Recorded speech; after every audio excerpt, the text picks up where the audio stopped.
ECMO.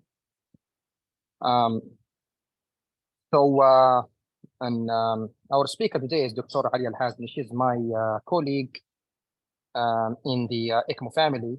Dr. Ali, she's an internal medicine consultant, and she did more training in critical care medicine and more specific training in ECMO and in ICU transplant. She's been involved in ECMO service since we started the program in the kingdom in 2017, and we improved the ECMO service throughout the kingdom. And as the service grows to the level that everyone is aware, today we can just call a 1937 and we get the service.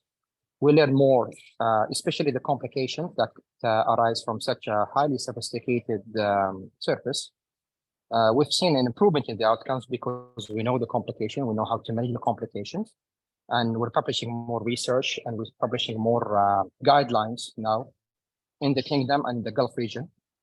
With our colleagues in the region now, with the help of our colleague in Egypt and Gulf region, now we're leading the Middle East, alhamdulillah. So the purpose of today's lecture is to summarize one of the complications, one of the sides. ECMO, yes, it's a life-saving service, definitely.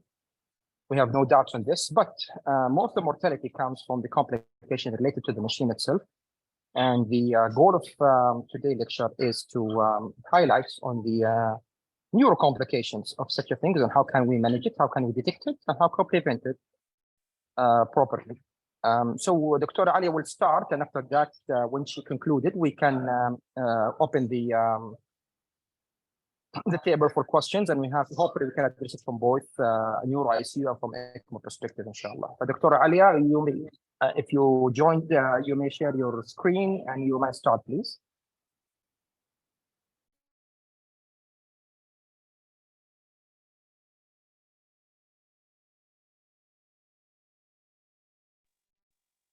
Can the admin who's taking care of the session make sure that Dr. Alia is on, because I'm texting her and she said she's having technical issue in joining, please. Yes, doctor, I'm waiting for her to log in. I already sent her again the link. I'm waiting for her to log in. Yeah, thank you very much. Appreciate it.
So any update on her? Because she's not, I don't see her joining yet.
السلام عليكم دكتور حسام.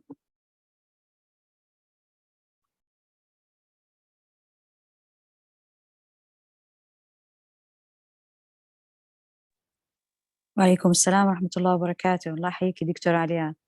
أنا if you can أعتذر، please. أعتقد عندي مشكلة في registration. I was not registered. I'm sorry for. نورتينا واهلا وسهلا. I made the introduction for you that you are a better physician, a better person than me, and definitely your lecture will be outstanding and stunning as usual. So let's start without any further ado. The plan is you do the lectures, and after that we're going to have a time for question hopefully at the end in the chat group, so we can answer them accordingly and avoid duplications. تفضل دكتور علياء. طيب give me 1 second.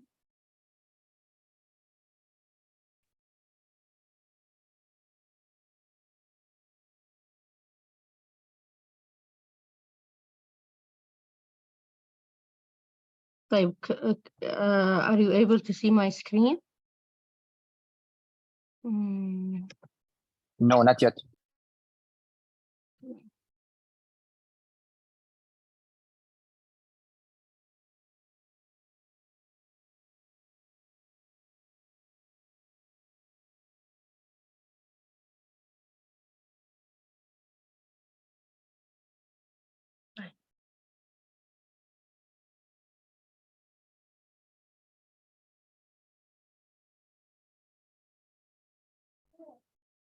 Okay.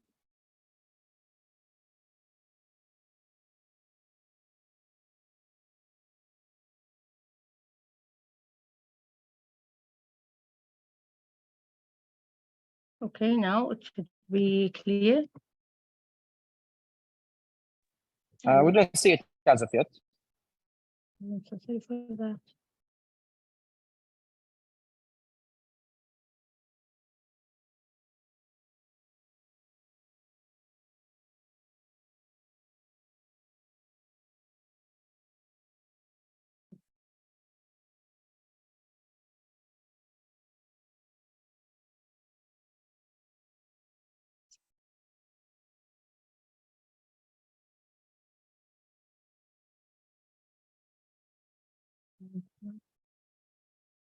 طيب يعطيكم العافية.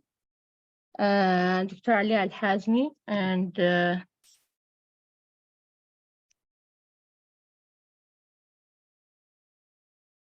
now should be clear.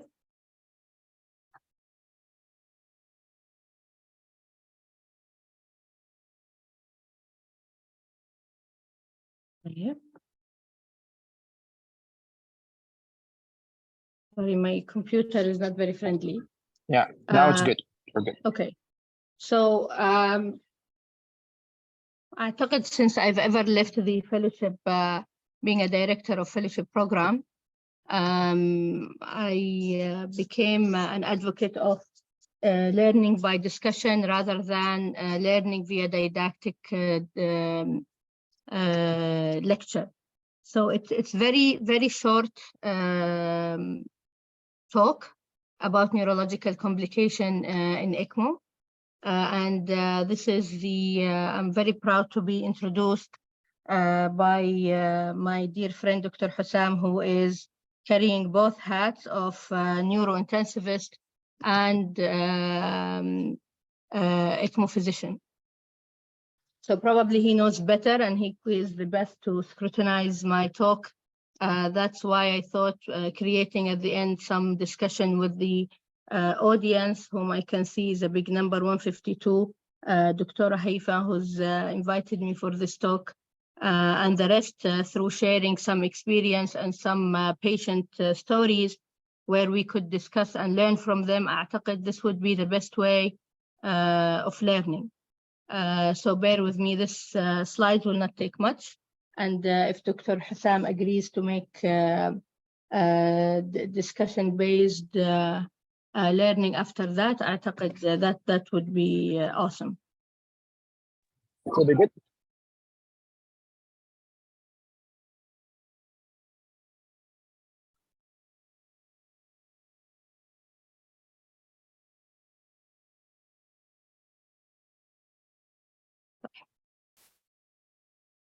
Okay, so Dr. Hassan, shall we start? Neurological, sure.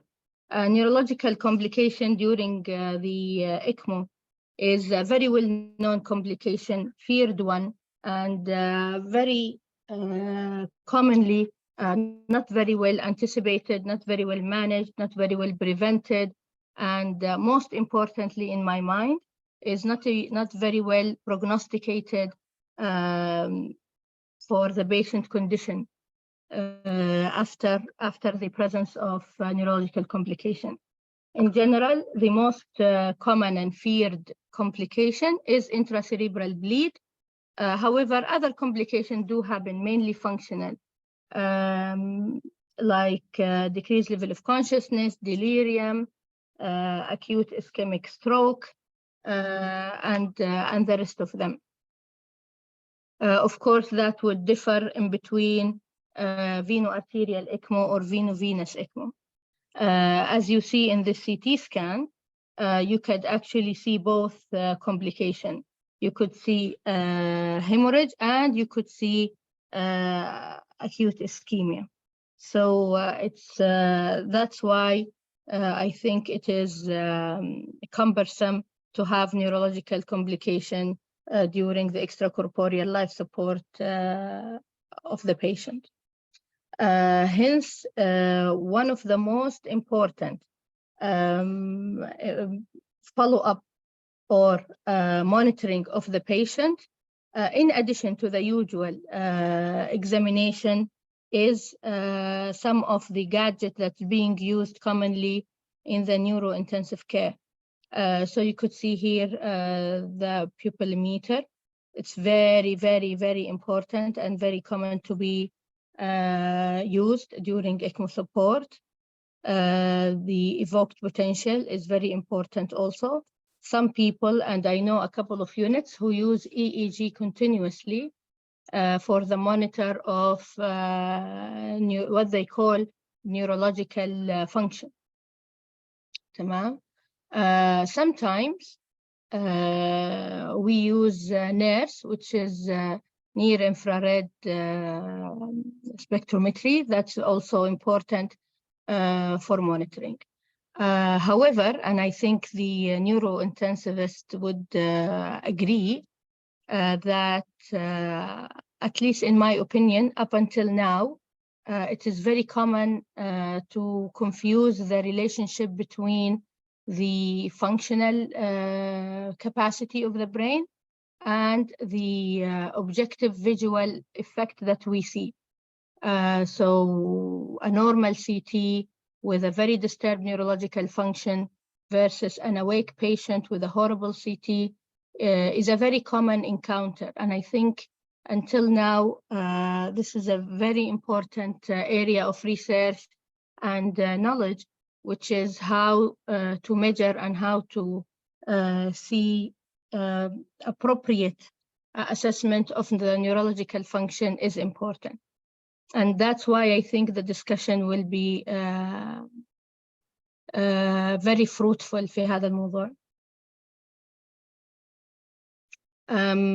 Just to give a quick overview into why we think neurological complication happen in ECMO has a different pathophysiology and a different mechanism and a different way than the usual neurological injuries happening of ECMO.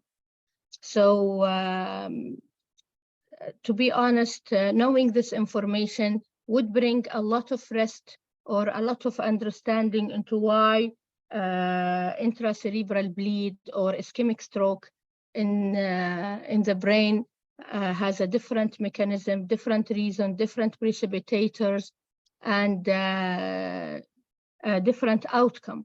That's why, if you notice in my lecture, I didn't talk about the reason or the association of anticoagulation with bleeding on ECMO and then flipping over, because it is more than that. So usually in ECMO support, the pathophysiology, or say the physiology of brain perfusion is completely different. And that's the main reason why things happen differently, and even the outcome is different of the same injury on ECMO versus off ECMO. So during ECMO support, the intracerebral flow that is pulsatile during the normal circulation is more of less pulsatility and more laminar to some extent on veno-arterial ECMO, and maybe not so much different during venous ECMO. However, the flow velocity is affected both on veno-arterial and on veno-vena support. And the Doppler sonography has shown different velocity on ECMO for actually both modalities, and that was surprising. The systolic upstroke and the diastolic notch is completely different.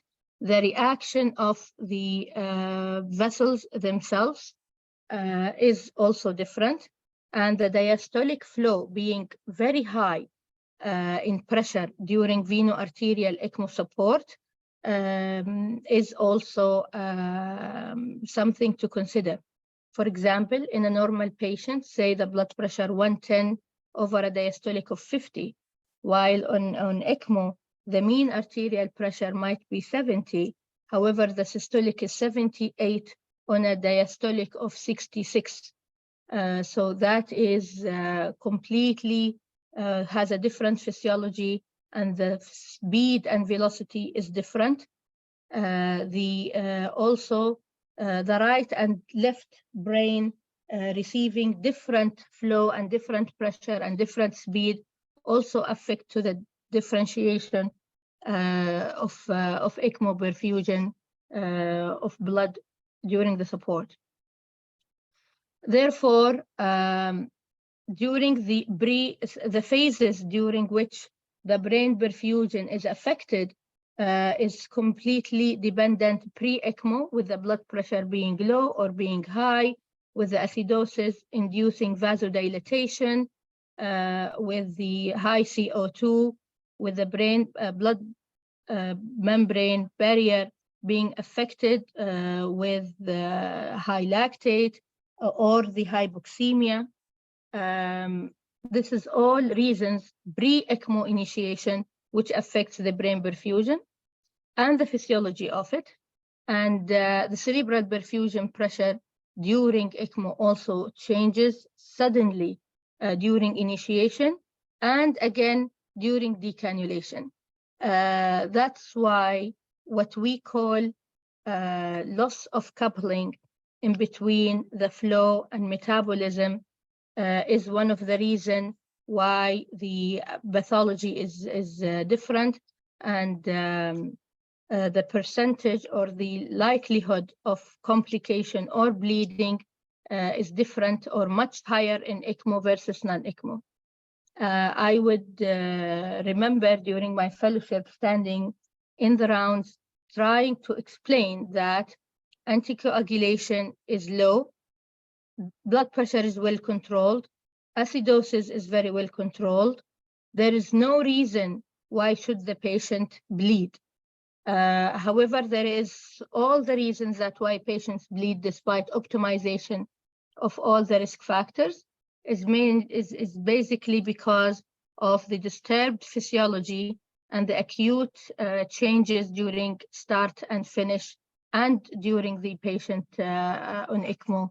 The platelet dysfunction and the anticoagulation is a no-brainer. That's why I didn't emphasize on them, given that everybody would think about so. And that's the reason why sometimes it is unpredicted, unusual location, but surprisingly also unusual outcome. You would think the patient will die and never wake up, and they are awake with the bloody brain. So that's why I would like those who have some experience to have some discussion about this with us today.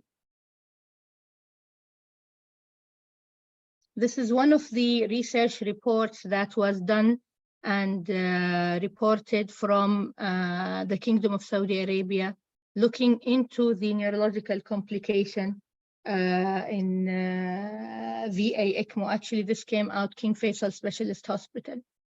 Dr. Laymoud and the team who worked on this paper had a different population of patients, mainly post-cardiac surgery. However, many medical patients with VA ECMO were included in this paper. And I just bring this as an example of difficulty of finding consistency with case series, because this is as a complication will be very difficult to be studied as a big size research. This is one of the important, I would not say controversy, but this is one of the important points of discussion about why this patient might have intracerebral bleed, because this is the most important complication in neurological complication in ECMO. And it will solve the problem or the dilemma that physicians have, which is why would patients bleed, and how can we prevent or predict this bleeding and avoid the precipitators. So in this research, looking into the biggest database of ECMO studies, which is the ELSO registry. So looking into the ELSO registry is veno-venous or veno-venous cannulation would affect the intracerebral bleeding or neurological complication or not. To be honest, despite our belief, intracerebral bleed in VV ECMO is high, and surprisingly also, yes, the anticoagulation level might affect the incident of intracerebral bleed, but this is actually not the most important factor. So in this paper, a total of 7,000 of patients were studied in veno-venous ECMO. And as usual in ELSO registry, because it's an international database, it has its strong and its weak, let's say, strong and weak points of why these researches are based on ELSO registry are strong or not.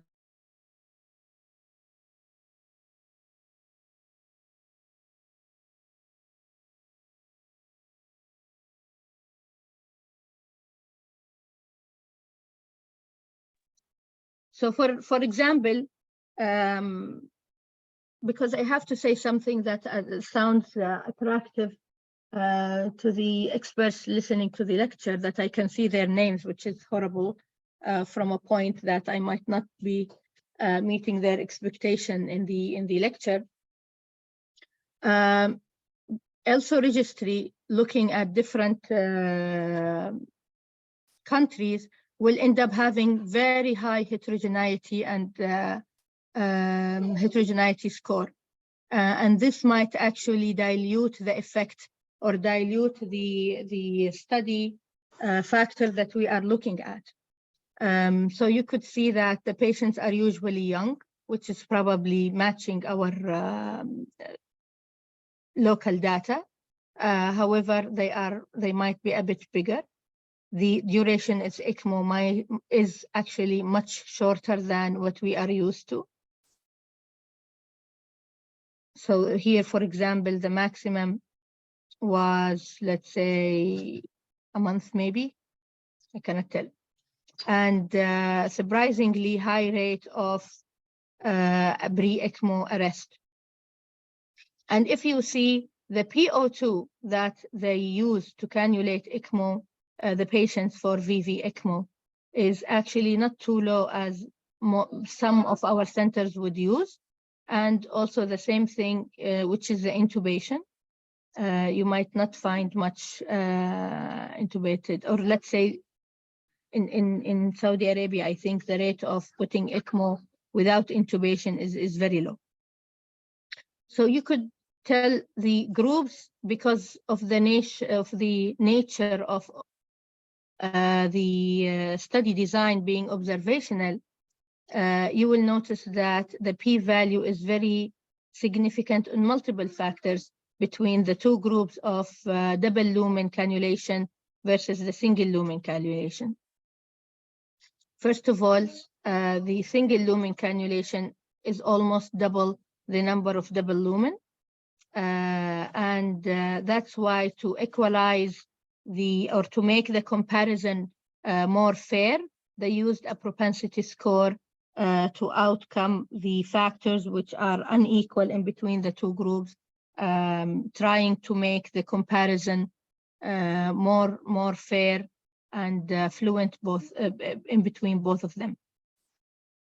And you could tell here that the occurrence of neurological injuries were more in the single lumen than the double lumen. And it explains why, especially in a small-sized patient, why the physicians don't like large cannulas, believing that this will obstruct or it will impede the drainage from the brain of venous return, which is an important pathophysiology by increasing the ICP and damaging the perfusion to the brain. The p-value was significant mostly between the discharge, of course, in the double lumen, because of the occurrence of intracerebral bleed is being less in them. So that might give us a hint, but again, I don't think this is a complete white and black, given the multiple giving the multiple constraints of this study. Okay, all right. In COVID, of course, every calculation, every mechanism, every usual scenario became unusual, and the outcome is hazy, let's say, and the effect of things is being different, because we know now that COVID-19 is a systemic disease, and it will make everything else look different. Yes, Henry, everything else looks different. So the question of the egg and the egg and the chicken becomes very clear in between the COVID emphasizing the neurological complication further, is the anticoagulation effect of COVID makes things look different again. Does it affect the outcome? We know that with a systemic inflammatory effect, the effect of corona on coagulopathy and anticoagulation we have seen both extremes. We've been seeing patients bleeding who should not, and we've been seeing patients clotting who should not. So I think this is one of the reasons where the neurological complication on ECMO has become a point of an interest.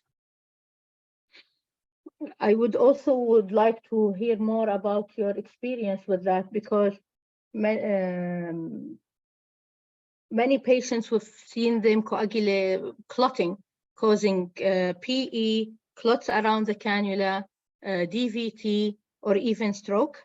And we've seen others giving completely different scenario with DIC picture and unexplained bleeding, and very frequently unusual locations.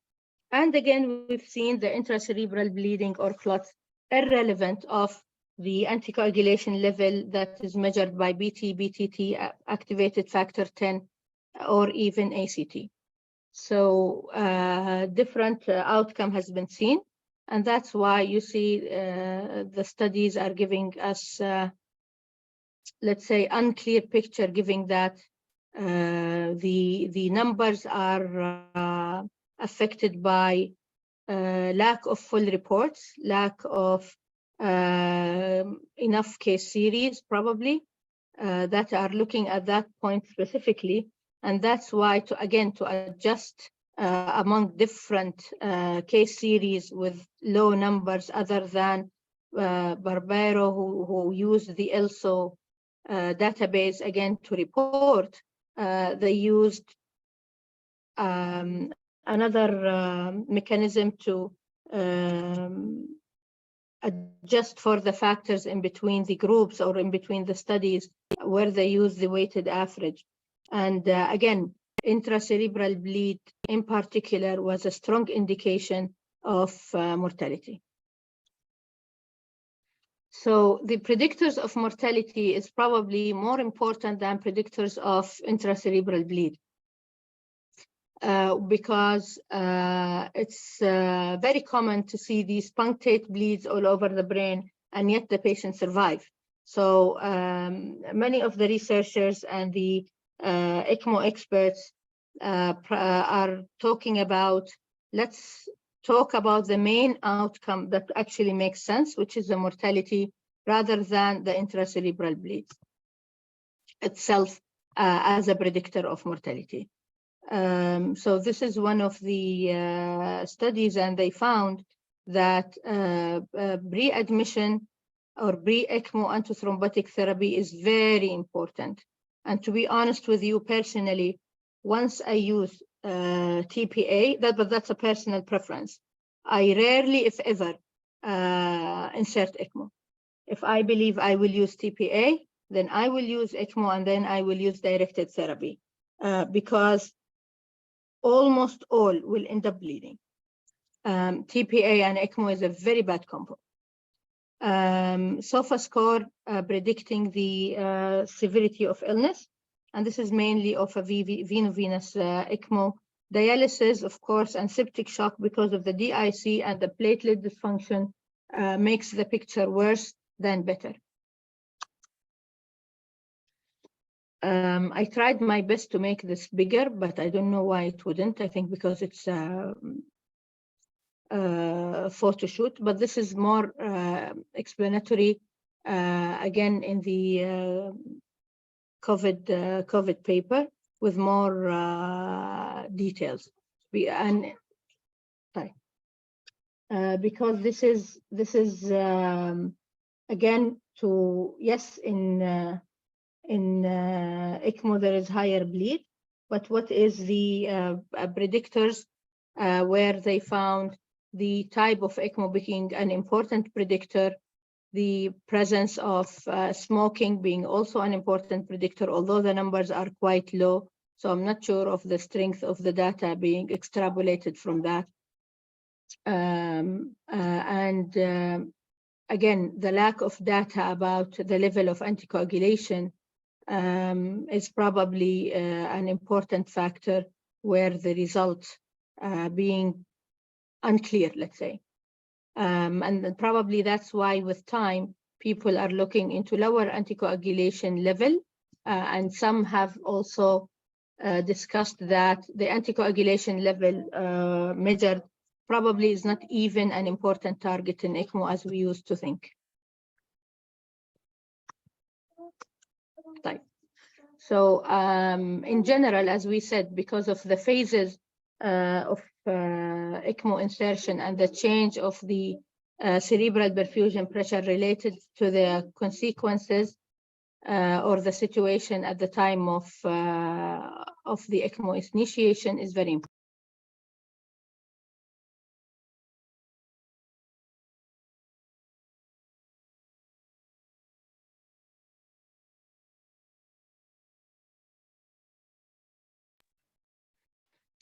So prior to ECMO is the situation prior to ECMO is extremely important.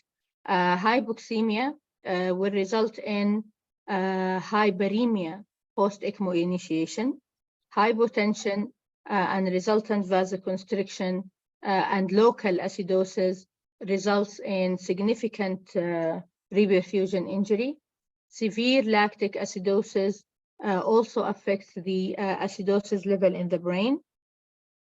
Fever, of course, makes everything looks bad. And hyperglycemia has been found to be a poor predictor of outcome. And the researchers' thinking mechanism of that is that glucose is an inflammatory mediator, and inflammation, of course, will cause disrupted physiology and injury. Other potential contributors are, of course, just like any other reasons why ECMO has higher mortality rather than only intracerebral bleed, which is the high ventilatory settings, late ECMO initiation, septic emboli, and so forth.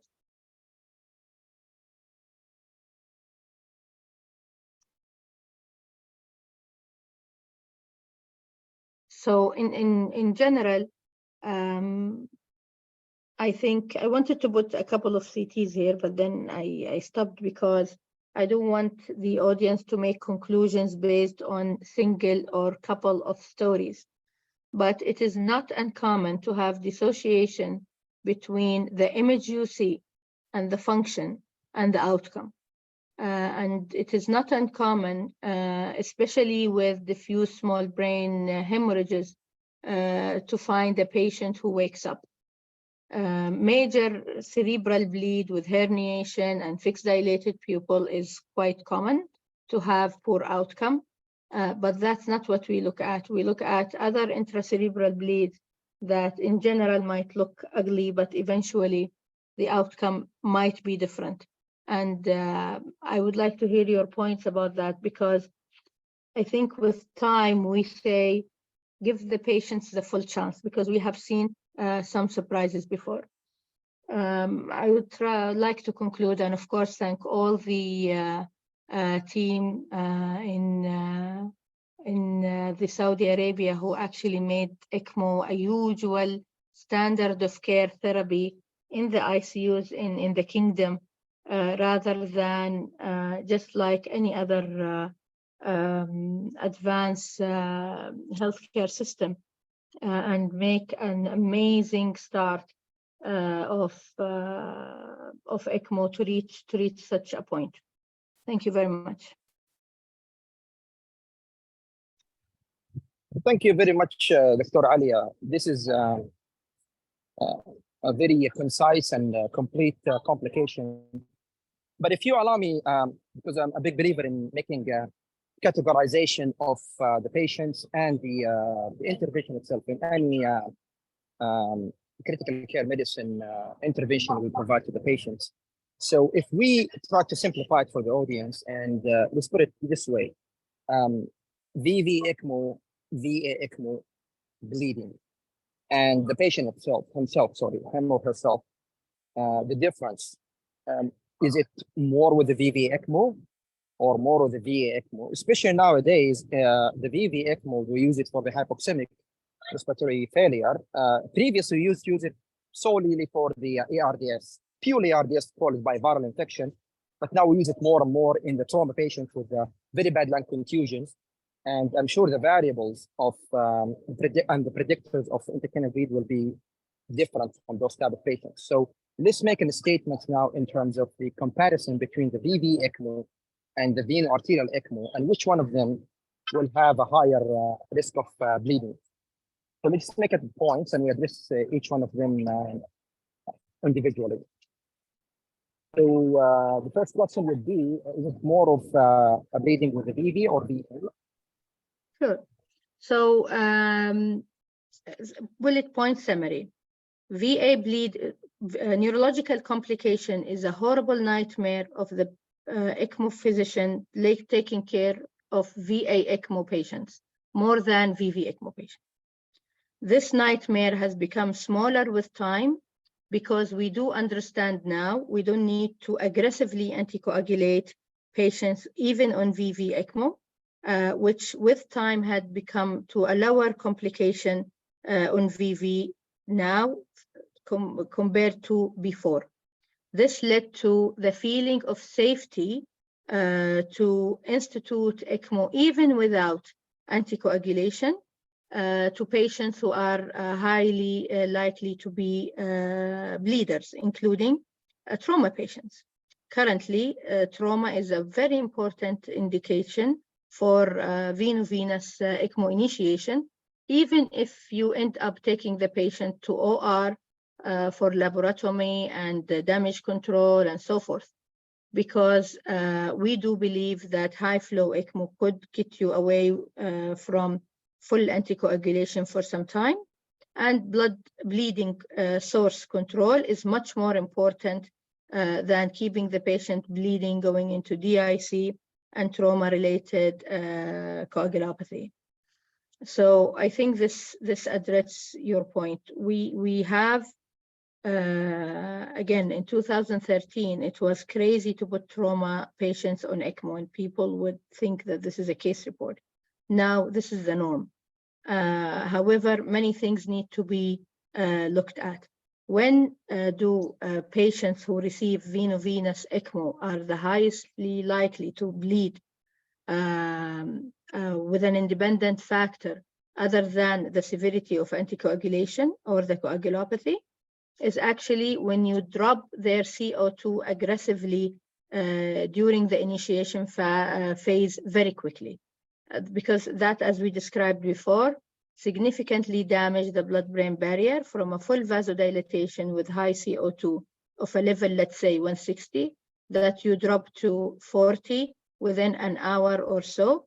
Tomorrow, you will find an bad intracerebral bleed in your patients. That's why patients with COPD, with hypercapnic, permissive hypercapnia, or patients where ECMO is initiated because of hypercapnic or hypercapnic acidosis. This is one of the important factors to look at during that phase to avoid significant drop in CO2 rather than fixing the number.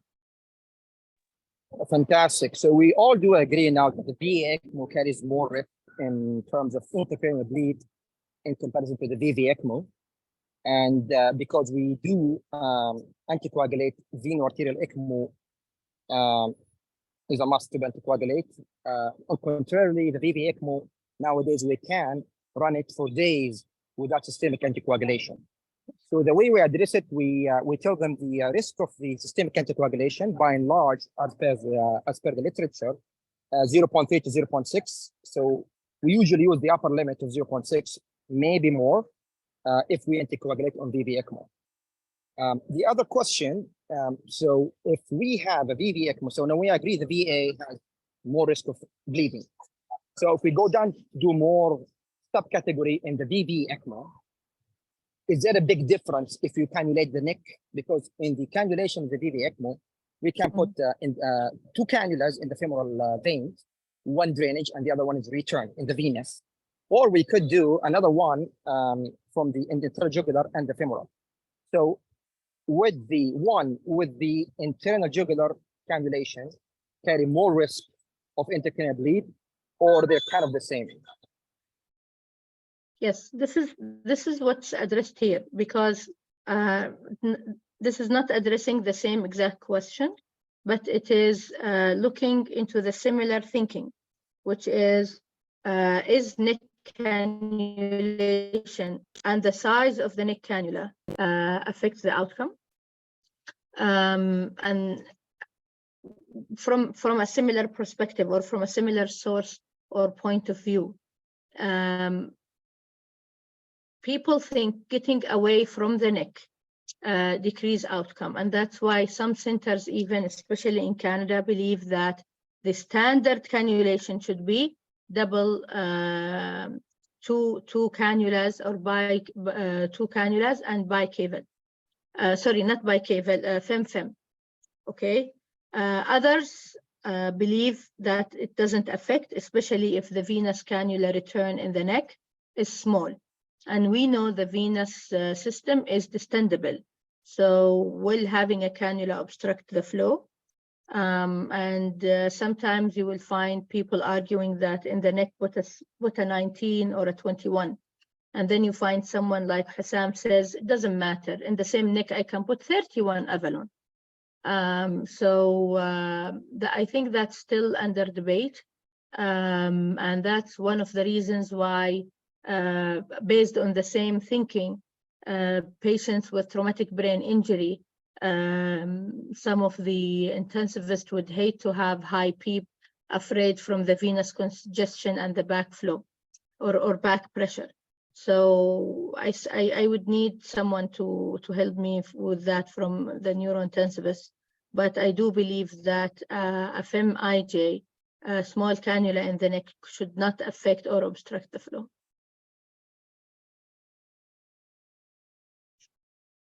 So great. From neuro ICU perspective, to simplify what Dr. Alia mentioned, we have two venous system drainage coming out from the brain, from the sigmoid sinuses and forming in the jugular bulb, and you have jugular vein. And if we put a cannula in one of the jugular vein, the question is, could that stasis induce a high ICP, or stasis of the venous system, and subsequently with anticoagulation, with or without, that will increase the risk of bleeding. So we do agree on this. How do we prevent it? Usually, when we choose the size of the cannula, we do measure the diameter of the vein itself, and accordingly we chose the size of the cannula. Regardless of the distensibility of the vein, everything could happen. The vessels, I do believe that you might have a high risk of intracranial bleed caused by venous congestion and the occurrence of having a systemic anticoagulation. So the 0.6% of anticoagulation definitely will be higher on those type of patients. Again, it doesn't mean that we go with the other approach, with the femoral, in order to prevent something could happen in the future. Because again, having two cannula there in the femoral, the composite outcomes, which is the key point here.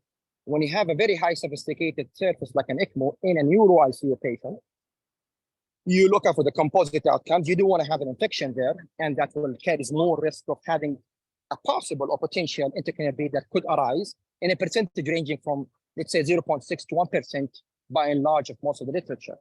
So there are more risks in having these cannulas in the neck, but not necessarily something to avoid using it in the vein. Am I right? Have you ever measured the internal jugular and found it big enough to accommodate a 31 French cannula? It's always big. The jugular is way easier than the femoral cannulation, and you know that in terms of the cannulation and distensibility. So yes. So we do depend on the distensibility. So measuring per se is not a necessity of, and surprisingly, Dr. Hassam is pointing to a big important thing. The jugular is actually bigger and easier than the femoral. We've seen a lot of phlegmasia from venous congestions in the leg due to the cannula, more than what we have seen in the because of the cannula. Am I right? That's true. I believe, yeah. I think also the center and the experience do affect, because for example, in my center, I might say a bifemoral cannulation would prevent me from physiotherapy, while from another center, you might find them walking, with me being afraid that it might break or kink or bleed, while they have nothing like this moving more than 50 patients. So I do believe, like what Dr. Hassam just described, it's very difficult to say yes or no, period. There is a discussion, and there is a case-to-case basis evaluation and measuring and weighing risk and benefit. So great. So we do agree that there might be a high risk, but not that major risk or very remarkable risk to tell us that we have to anticoagulate, to avoid. Yes. Great. So that will take me to the second point, which is the VV ECMO in a patient with established traumatic brain injury or those without traumatic brain injury.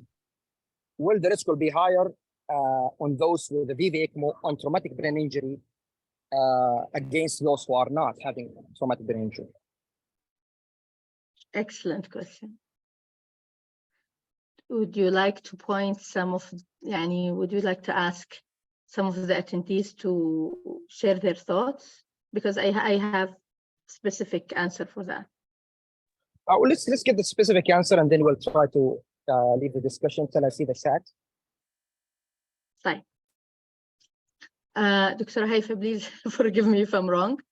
Talking about the brain with this crowd is a challenge. However, traumatic brain injury, up to my knowledge, completely disturbs the physiology of the brain, including the and many injuries with normal radiology. That means a lot of it disturbs it also functionally.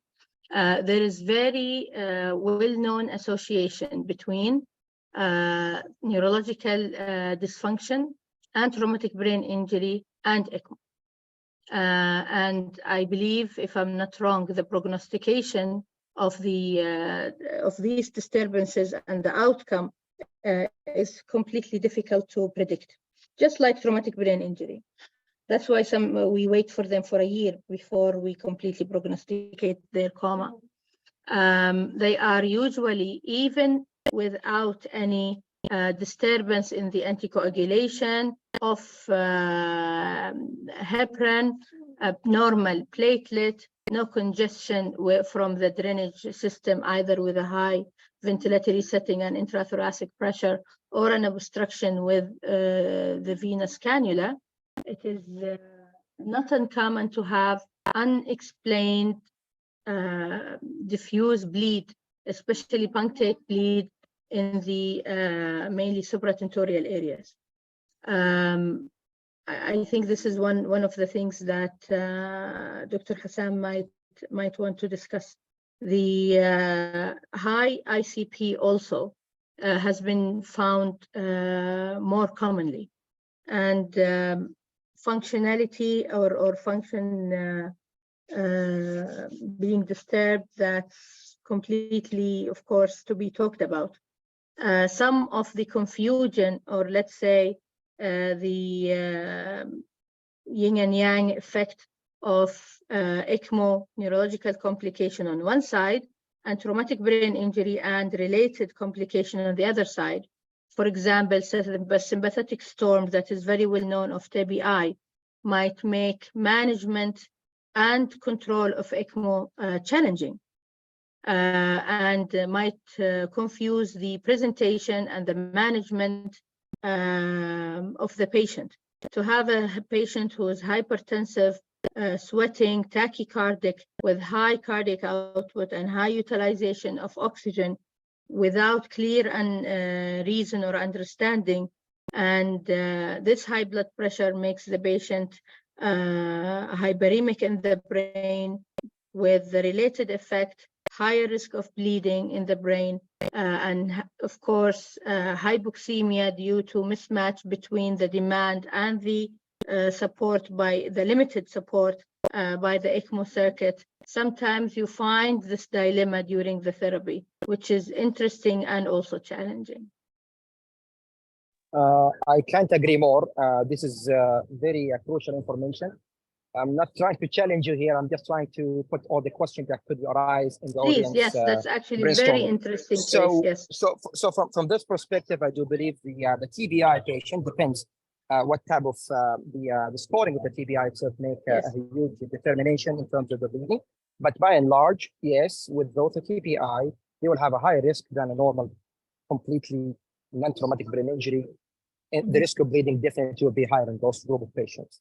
So, and for everyone, the intracranial bleed that happens with the ECMO, usually it's almost comparable to the systemic anticoagulation. It happens mainly by 40 to 45% in the intracranial. We see it intracranial, unusual to see it in the subarachnoid or the other type of bleed. And the second type, common type of bleeding in the brain is going to be from the venous congestion, the punctated bleed that happens in a different area. That tells you is most likely because of venous congestion, the bleeding that happens because of the anticoagulation. So I do believe we covered most of the bleeding risk. So how about the stroke? How about the ischemic event that could arise from VV ECMO or VA ECMO? Which one of them we see it more? Is it with VA or VV? Sure. So do you believe that if there is subarachnoid hemorrhage in a patient on ECMO, you should actually look for an aneurysm? That's an unusual thing on ECMO patient to happen spontaneously, yes? I would say yes if it is solo subarachnoid hemorrhage without any Yes, but if it is solo. any nearby structure in the brain that might be happening in the parenchyma, in the thalamus itself, and it went down to the subarachnoid area. Any of them could be the movement of the bleeding itself, not necessarily because of the subarachnoid itself. Sure. But if something the patient is completely unlucky and you have a concomitant finding of AVM or an aneurysm in a patient who already have an established VV ECMO, that will be unlucky, but most of them will be the spreading of the bleeding from adjacent area. So stroke, ischemic events. Yeah. Ischemic events, as expected, is higher in veno-arterial than in VV. It do happen in VV, but it is usually related to the overall disease rather than due to ECMO itself, given that the VV ECMO does not touch the arterial system. However, sometimes it's not uncommon that we find a shunt or a patent foramen ovale, which is again one of the reasons why you might have a DVT and a stroke in the same time. So we do look at it. However, doing a bubble study is completely crazy on ECMO, and confirming it via that way is probably out of the usual. So we don't do it. Having ECMO on veno-arterial, having a stroke on veno-arterial ECMO is more of the norm and more of the feared complication. And to be honest, we are so much afraid of stroke in VA that most of the time we end up, or many events, or seldom we end up having hemorrhage because we're too much afraid of a stroke. Stroke-related events in veno-arterial ECMO, one of the most interesting idea is that having some clots around or in the tip of the arterial cannula. So you could think about it as a gun or a pistol pointing towards the brain from the femoral artery and the aorta, having that shoot up. Usually in a high flow ECMO, that's not a major concern, but comes very frequently during the trial of weaning. When we drop the flow, when we some of the weaning trials happen by clamping the cannula or testing for a low time, the low flow, and then up again. That's one of the reasons. Other reason that's actually other important source is the heart itself.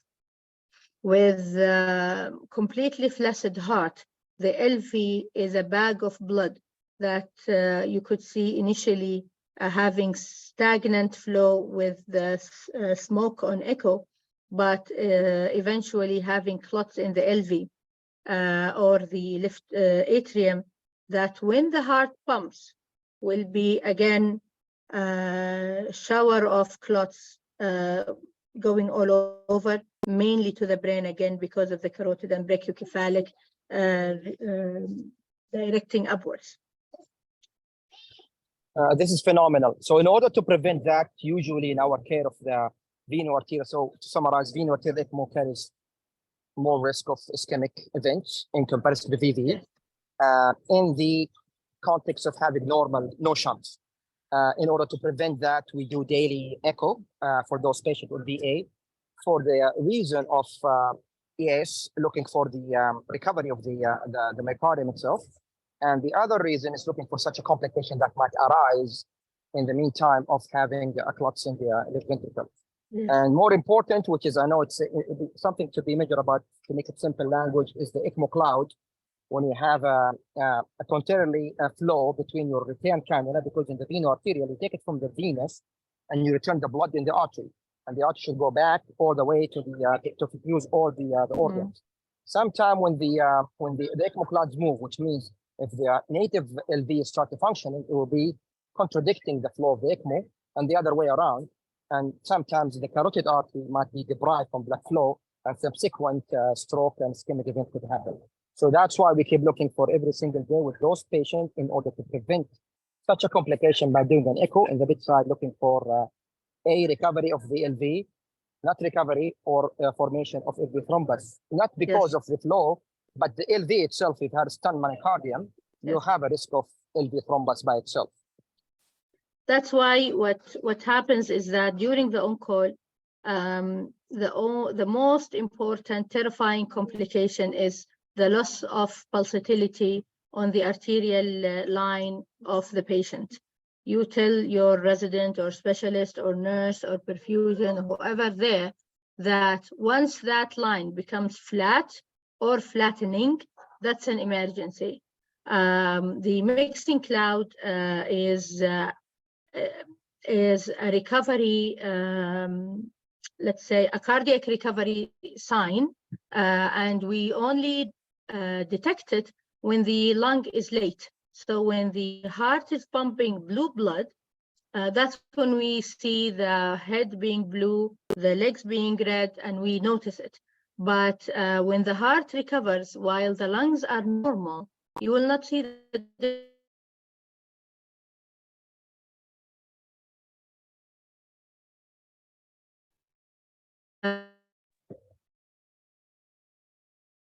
you will find is difference in blood pressure across right, perfused through the arterial cannula. Again, if this happens and the heart recovers, while prior to that, the heart was bag of stagnant blood, that's the day when your patient will die. Your lactate will have ischemic digits, and this is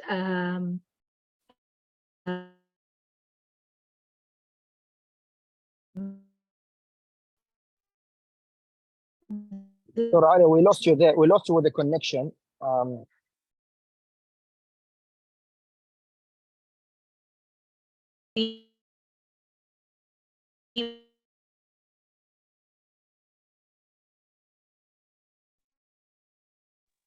We have trouble to yes. Okay. Yeah, we have trouble to hearing you. I just muted it for a minute. Okay, but so to summarize to everyone here, because we're running out of time, so we did mention a lot of complications that might arise from the ECMO surface, and we mentioned the prevention measures that we do apply, but I don't want everyone to be scared from the surface itself. Just remember, those patients without the ECMO surface, their mortality is 100%. When you put the patient on VV ECMO on ARDS or VA ECMO because of near cardiac arrest or even cardiac arrest, their mortality is 100%.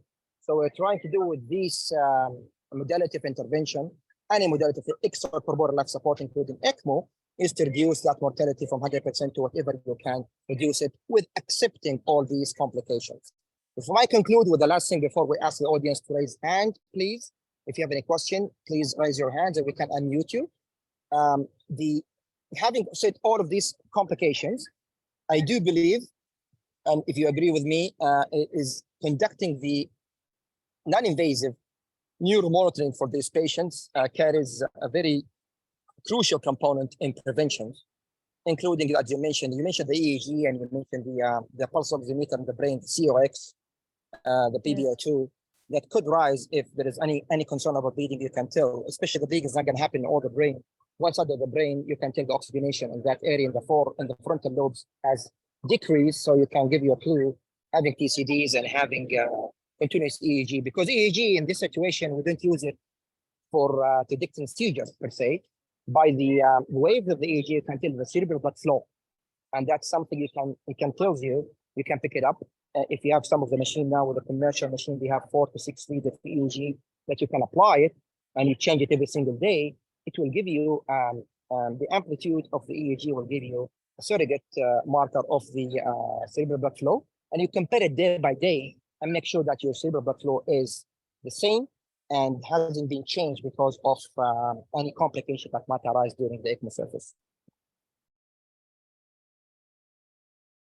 Yes, so when you say don't be afraid with all of this complication to use ECMO, this is not all of the complications. This is very few complications in a very important part of the brain, of the body. So it is happening. And the way to mitigate this is sit down, talk to the family, talk to the physician, primary physician who consulted you, and say, shall we not use ECMO? The patient will die. And what happened is that, and you can share with me, that referral to ECMO sometimes is too late in order to avoid ECMO. And this is what we have shown before in the slides, pre-ECMO status and how sick they are because you delayed ECMO initiation in hope of avoiding it is actually one of the predictors of worse outcome. So the appropriate time is the key, not avoiding it and putting it because we have to. That's very important. The best monitor of brain function and the best predictor of brain dysfunction is the neurological examination. That's why, and I do understand that we look at nerve conduction, nerves, pupils, and non-invasive monitor or whatnot. But the best of the best is have light, very light sedation and examine the patient or let the patient be as awake as possible. Once there is a problem, you will be the first to know because they will drop hemiplegic or they will become suddenly unconscious or they will suddenly seize. So you could see it in your eyes rather than why didn't the patient wake up after stopping sedation for the last 12 hours and doing a CT scan to discover that there was a bleed 2 days ago? Totally agree. Totally agree. So I'm just waiting for the audience. If someone has any Please. question, any comments, kindly raise your hand and the admin can unmute you. Otherwise, we're going to conclude and thank everyone for their attendance.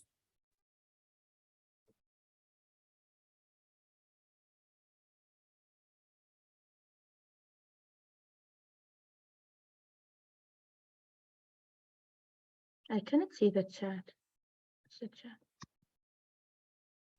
Okay, great. So apparently everyone is okay We with have what you raised, said, Dr. Alia. we have We raising have, hands, we yes? have, yeah, we have one Oh, question. oh, so, okay, please go ahead.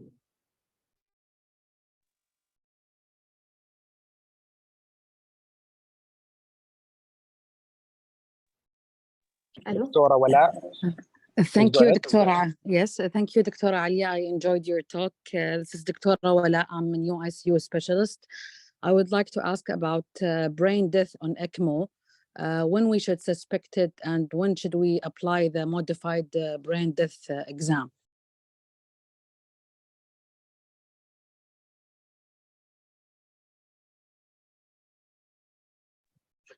Sorry, عفوا دكتورة. I'm sorry, I was losing the connection, so I couldn't hear you very well. Dr. Wala was asking about the brain Yes. death. If the brain death arises during the ECMO service, how can we pick it up and how can we apply the modified scoring to diagnose a brain death and when should we stop? Okay.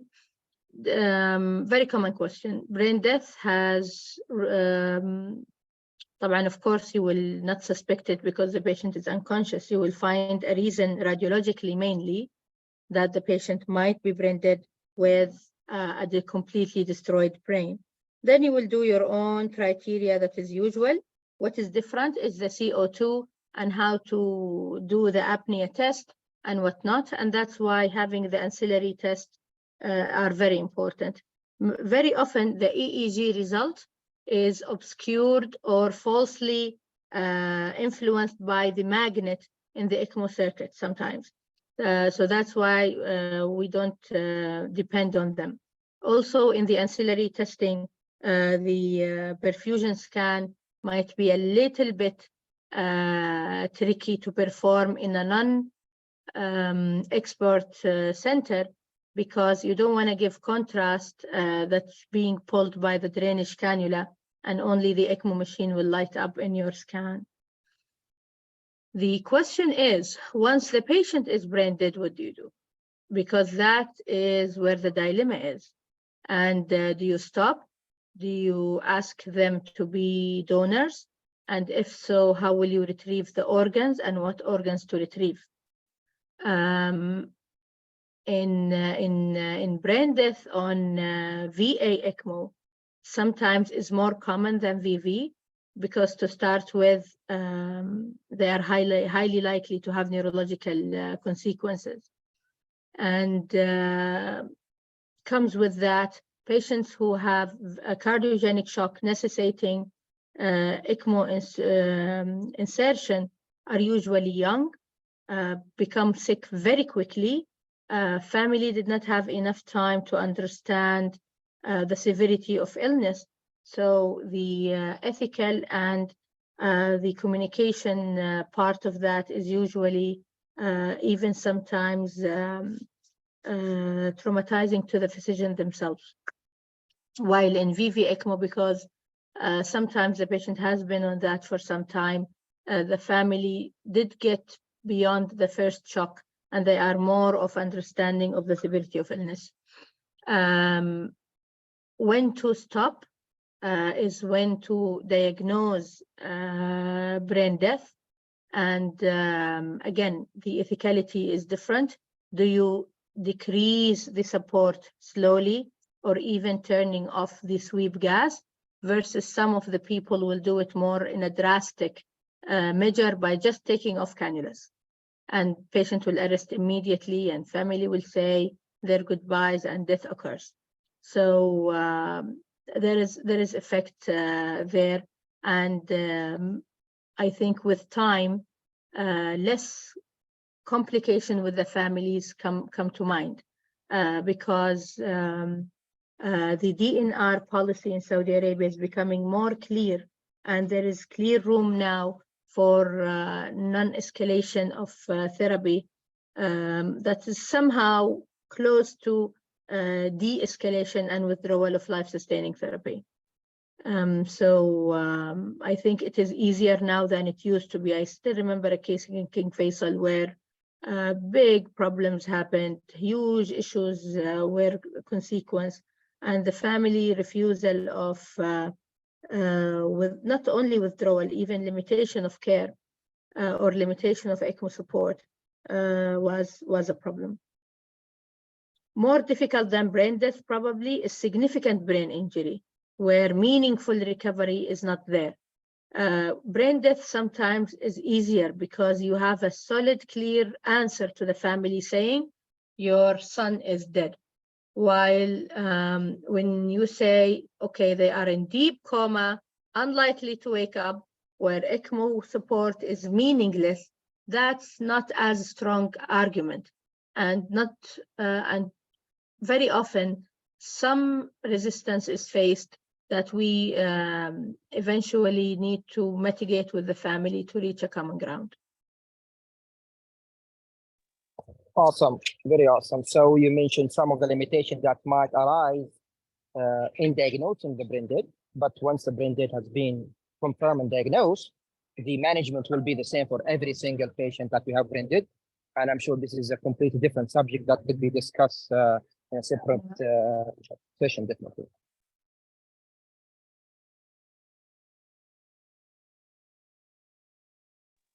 Okay, if everything is okay with the discussion of Ahmed Rabia. No, I want to hear Ahmed Rabia. Please go ahead. Dr. Ahmed Rabia, you're going to be the last one. After that, we're going to conclude. You're going to conclude. Dr. Azam just joined. No, Ahmed Rabia. I want to hear Ahmed Rabia. Ahmed Rabia, Dr. Ahmed Rabia is one of our ECMO champions in the kingdom, and having him here is going to be a great asset in the talk. Go ahead, please, Ahmed. I'm very lucky actually to have this to attend this discussion between you and Dr. Alia. Both of you are figure in ECMO in Saudi Arabia, and particularly also in neurological wise. I just want to comment on the Dr. Ala question about that. As Dr. Alia mentioned, we depend mainly on the ancillary test more than the EEG and the apnea test. However, there is a very nice experience from UK Dr. Nick Barry there, he make a protocol about how to do the apnea test in an ECMO patient. So if you go through the mechanisms that we are using to have an apnea test, which is mainly increasing the CO2. So if the patient is not brain deaf, sometimes we can force the respiratory center to devote a breath or just a trial to fog a breath. At that time, this apnea test will be negative. So with the mechanism we can get with ECMO, because the problem with ECMO that you are oxygenating the patient and you are washing the CO2 outside native lung itself. So we cannot do that through the regular apnea test from the lung, but we can do apnea test for the machine itself. By gradually decreasing the protocol, simply it's going higher CO2, taking higher CO2 for the patient by decreasing the sweep gas gradually, 0.5 every, I think he said 2 minutes. I'm not remembering the protocol itself. So when we do serial ABG, the same like you're doing for the lung, then when you reach to target CO2, which is more than 65 or something like this, you can at that time you can try to check if there is any response from the patient in the form of trial of breathing. So this was very, very interesting. Where the other things that I want to comment on, because we opened the discussion to this topic in organ donation. The ECMO all the time surprising us with a lot of frontiers. It opened a lot of frontiers of in our clinical practice, like the trauma, like the septic shock, and also even the organ donation. Simply the organ donation, they use the